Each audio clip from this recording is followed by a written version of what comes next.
السلام علیکم دوستوں، میں امید کرتی ہوں آپ سب خیریت سے ہوں گے۔ آج کی سٹوری بہت ہی زیادہ دلچسپ ہونے والی ہے۔ سونیا کی شادی اس کے ماں باپ کی پسند سے ہو رہی تھی۔ اس نے چھوٹی 4 بہنیں اور بھی تھیں، جبکہ رشتہ آنے پر والدین نے لڑکی کے خاندان کے بارے میں اچھی طرح جانچ پڑتال کرنے کے بجائے خدا کا شکر ادا کیا اور 1-2 ملاقاتوں کے بعد منگنی کر دی۔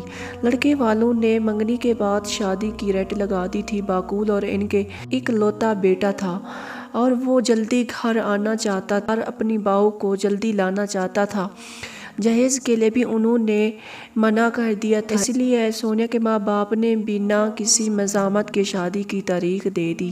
وہ لوگ ویسے تو بہت اچھے تھے، مگر سونیا کی ماں کچھ الجھی سی رہتی تھی، کیونکہ زمان کے ماں باپ کی شکلیں عام لوگوں سے تھوڑی مختلف تھیں۔ ان کی آنکھیں گہری زرد تھیں اور ناک ذرا سی لمبی، ہونٹ بے حد سرخ۔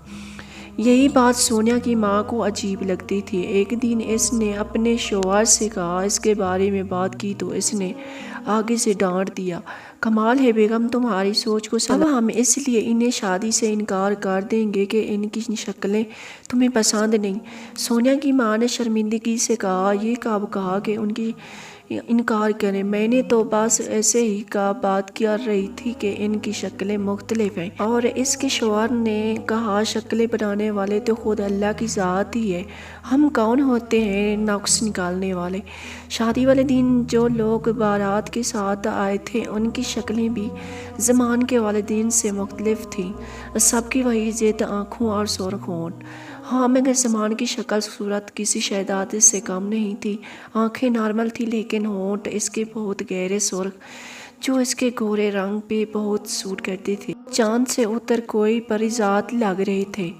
سونیا بھی کچھ کم نہیں تھی، دونوں کی جوڑی بالکل پرفیکٹ لگ رہی تھی۔ اور رخصت کے وقت سونیا کو زمان کے ساتھ پچھلی سیٹ پر بٹھا کر اس کے ساس خود آگے والی سیٹ پر بیٹھ گئیں۔ باراتی کی گاڑیاں ان کے پیچھے تھیں۔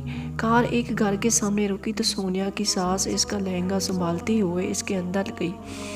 سونیا پریشان نظروں سے اپنا نیا گھر دیکھنے کے لگی۔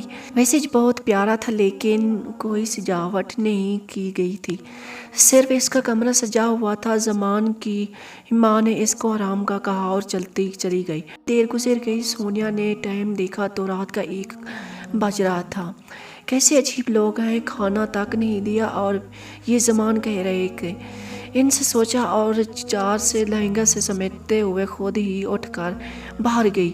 شادی والے گھر میں مہمانوں کی چال پل کی بجائے گھر سناٹا۔ ویسے وہ حیرانی سے ادھر ادھر دیکھنے لگی، میں گھومنے لگی اور بڑبڑانے لگی، کہاں چلے گئے سب؟ شادی والے گھر میں قبرستان جیسے خاموش ہے تو نئی نویلی دلہن بھوک سے اس کی جان نکل رہی تھی۔ کچن نظر آیا تو وہاں گھس گئی۔